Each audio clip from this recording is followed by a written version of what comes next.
Quelle différence entre fonds d'investissement régulés et non régulés au Luxembourg? La distinction principale réside dans le niveau de régulation et de supervision. Les fonds non régulés, tels que les sociétés de type holding ou partnership, opèrent sans autorisation préalable ni supervision de la CSSF.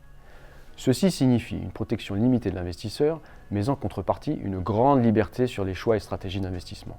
Ces fonds comprennent souvent des structures telles que des fonds familiaux fermés ou des club deals. Quel intérêt à considérer des fonds non régulés? Les fonds non régulés offrent plusieurs avantages, tels que le coût et la rapidité de mise en place, car ils ne nécessitent pas d'autorisation spécifique. En raison de cette absence de supervision, les frais de maintenance sont réduits et ils bénéficient d'une flexibilité accrue pour modifier les caractéristiques du fonds sans validation externe. Et quelles sont les principales formes de fonds régulés? Ces fonds s'adressent aux investisseurs avertis. Il faut distinguer le fonds d'investissement spécialisé, le FIS, la société d'investissement en capital à risque, la SICAR, et le fonds d'investissement alternatif réservé, le FIAR. Le FIS permet d'investir dans plusieurs types d'actifs en restant impérativement diversifié. La SICAR, quant à elle, est exclusivement réservée au capital risque, mais avec la possibilité d'avoir un seul investissement. Une autorisation préalable de mise sur le marché est requise pour la SICAR et le FIS. Le FIAR, quant à lui, est supervisé par une société de gestion déjà agréée. Il ne nécessite aucune autorisation préalable, et ce, qu'il soit basé sur le régime FIS ou SICAR. Comment créer un FIS ou une SICAR de manière autonome?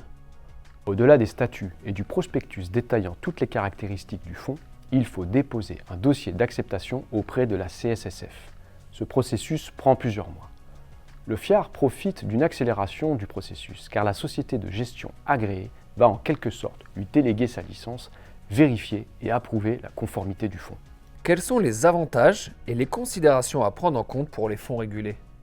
Les avantages incluent une protection accrue de l'investisseur par une gouvernance et un contrôle renforcé, ainsi qu'une fiscalité relativement neutre à Luxembourg, prélèvement d'une taxe d'abonnement pour le FIS, exonération d'IS pour la SICAR et l'absence commune de retenue à la source. En contrepartie, il faut composer avec un coût et un temps de mise en place important, ainsi qu'une flexibilité moindre qu'un fonds non régulé. Vous avez des questions et vous souhaitez approfondir ce sujet?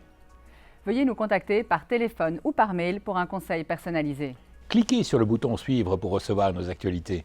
Prenez les bonnes décisions pour votre patrimoine, votre entreprise et votre famille.